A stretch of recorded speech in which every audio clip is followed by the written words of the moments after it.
दोस्तों एक बार फिर से हाजिर है लेके एक छोटी सी कहानी। दोस्तों ये बहुत ही प्यारी कहानी है। इसे सुनने के बाद आपको पसंद अवश्य ही आएगा और पसंद आए तो लाइक शेयर कमेंट अवश्य करें। दोस्तों एक बार एक राजा ने 3 शादियां की थी, लेकिन तीनों रानियों को कोई संतान नहीं थी।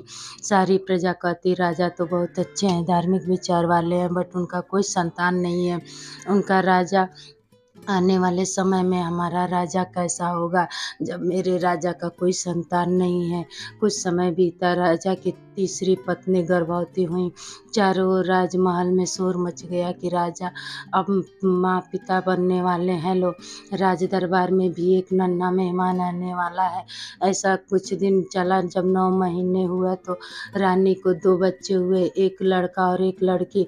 लेकिन 2 रानियां ईर्ष्या बस उन दोनों बच्चों को जिंदा ही वहाँ से मिट्टी में कुछ सैनिकों से कह के मिल के उन्हें मिट्टी में दफना दी और कह दी रानी से कि रानी जी आपको कोई औलाद नहीं हुआ है, ईंट पत्थर हुआ है। ऐसा कहकर वह वहाँ से हटवा दी।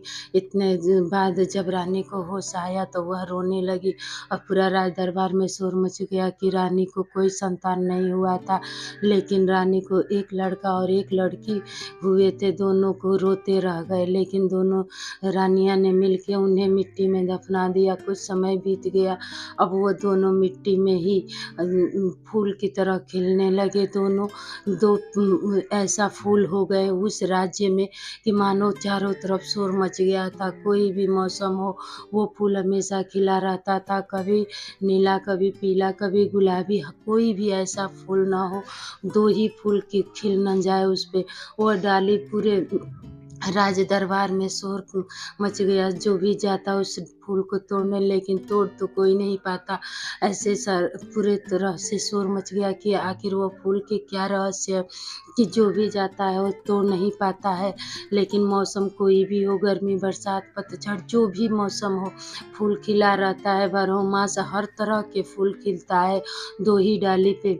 इतना सुनकर राजा के राज दरबार से बहुत लोग फूल तोड़ने की कोशिश किए, लेकिन कोई नहीं, नाकाम, सब कोई नाकाम हो गया।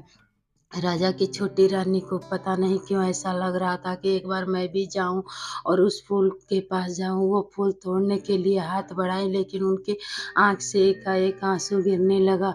वह फूल तोड़ना चाही लेकिन तोड़ी नहीं। तब उन्होंने देखा कि वह फूल दोनों एक राजकुमार और एक कन्या के रूप में परिवर्तित हो गया। वह देखते ही देखते माँ का ममता छलक पड़ा और वो रोने लगी। पूछी कि आप दोनों कौन हो?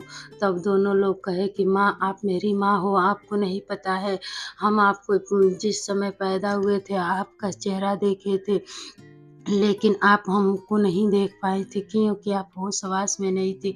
इतनी बातें सुन के माँ के कलेजे पे मानो बिजली सी गिर पड़ी। चारों तरफ बिजली कड़कने लगी। इतनी सुंदर प्यारी राजकुमारी और राजकुमार को देख के माँ मोहित हो गई। फिर दोनों को वहाँ राज दरबार में लाई। फिर राजा को यह बात पता चला तो राजा बहुत खुश हुए। जैसे ही छोटी रानी ने राजा से कहा महाराज ये दोनों आपके पुत्र हैं।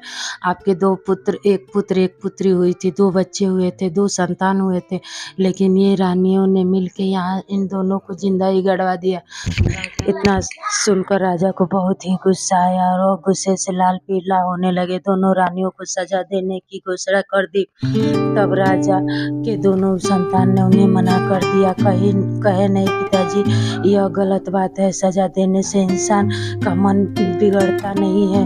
आप वो एक काम करिए, इन दोनों लोग को इन्हें आप माफ़ कर दीजिए। माफ़ करने से कोई बड़ी सज़ा नहीं होती है। राजा के दोनों पुत्रों के बात सुनकर राजा ने दोनों बच्चों के बातें सुनी और फिर माफ़ कर दिया। पूरे राजमहल को सजाए और पूरे राजमहल में शोर मच गया कि अब संतान प्राप्ति की खुशी मनाए जाने लगा राजमहल में। तो संतान का सुख, आखिरकार राजा को संतान सुख प्राप्त हो ही गया।